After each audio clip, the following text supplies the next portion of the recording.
আজকে অন্য, সেখানে উৎসবের মেজাজে, কিন্তু আজকে আপনাদের এখানে মনে হচ্ছে দুর্দশার একটা ছবি। তাহলে যোগ্য শিক্ষকও জিনিসটা আপনারা অযোগ্য শিক্ষক হিসেবে আজ এবং আগামীকাল দুদিনই বহু স্কুলে, বহু কলেজে, বহু বাড়িতে এবং ক্লাবে বাগদেবীর আরাধনার কাজ হবে এবং সরস্বতী দেবীর প্রার্থনা হবে। কিন্তু যেহেতু 27শে ডিসেম্বর থেকে আজ দীর্ঘদিন আমরা ওয়াই চ্যানেলে অবস্থান করছি এবং আমাদের একদম বাড়ি ঠিকানা হয়ে উঠেছে এই ধর্মতলা ফুটপাথ ওয়াই চ্যানেল। আপনারা এখানে সবসময় আসলে দেখতে পাবেন যে কয়েকটা মুখ আপনাদের বারবার মনে পড়বে বা দেখতে চোখে পড়বে, যারা হয়তো এটাকেই তাদের একমাত্র বাসস্থান করে ফেলেছে।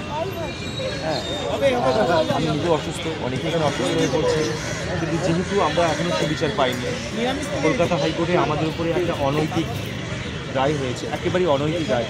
আমরা দেখতে পাবেন ওখানে সংবিধানকে আমরা বাগদেবীর পাশে রেখেছি, যে তার একটা অন্যতম কারণ হচ্ছে ভারতীয় সংবিধান এতটাই অসহায় যোগ্য থাকার সত্ত্বেও, কোনোরকম দুর্নীতি তালিকায় নাম না থাকার সত্ত্বেও এতজন মানুষের জীবন জীবিকা বিপন্ন হওয়ার পর, এটা শুধুমাত্র একটা চাকরি নয়, এত হাজার মানুষের একটা স্বপ্ন, তাদের ভবিষ্যৎ, তাদের সম্মান, তাদের জীবন জীবিকা সব কিছু, শুধু একটা নিছক চাকরি নয় এটা। এবং আমরা এখানে রেখেছি প্রতীকী হিসেবে যোগ্য শিক্ষক কাঠগড়ায়, যেখানে পাশে রাখা আছে কিছু খাতা বই, অর্থাৎ শিক্ষা এবং শিক্ষক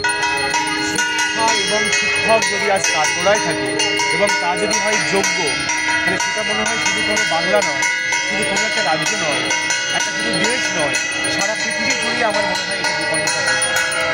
তাহলে যাদের মধ্যে কোনোরকম কোনো অ্যালিগেশন, ভারতবর্ষের উচ্চ তদন্তকারী সংস্থা সিবিআই যেখানে কলকাতা হাইকোর্টের বিচারপতির নেতৃত্বে তদন্ত কমিশন গঠন করে দুর্নীতির তদন্ত হয়েছে, তারা একটা রিপোর্ট দিয়েছে। সিবিআই প্রায় চারবার, কলকাতা হাইকোর্টে 3বার এবং সুপ্রিম কোর্ট 4বার তারা রিপোর্ট পেশ করেছে। সিবিআই কিন্তু 4বারই একই রিপোর্ট পেশ করেছে।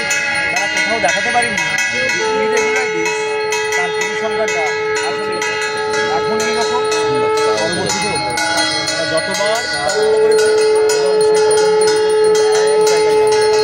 9-10 ক্ষেত্রে ইরেগুলারিটিস 93, 11-12 ক্ষেত্রে 8% আর 14% দুর্নীতির জন্য এত হাজার শিক্ষক শিক্ষিকাদের জীবন কিন্তু বিপন্ন। এটা এই নয় যে এই দুর্নীতি শুধুমাত্র ভারতবর্ষের মধ্যে পশ্চিমবঙ্গে প্রথম হয়েছে, তা কিন্তু নয়।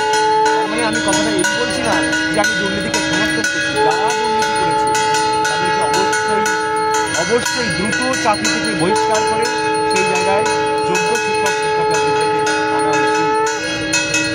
এই দুর্নীতি ভারতবর্ষে আরও বিভিন্ন স্টেটে হয়েছে, বিহারে, ঝাড়খণ্ডে, হরিয়ানা, অন্ধ্রপ্রদেশ, কিন্তু সর্বত্র জায়গায় সুপ্রিম কোর্ট থেকে তাদের তত্ত্বাবধানে সেগ্রিগেশন হয়েছে, যোগ্য অযোগ্য আলাদা করা সম্ভব হয়েছে।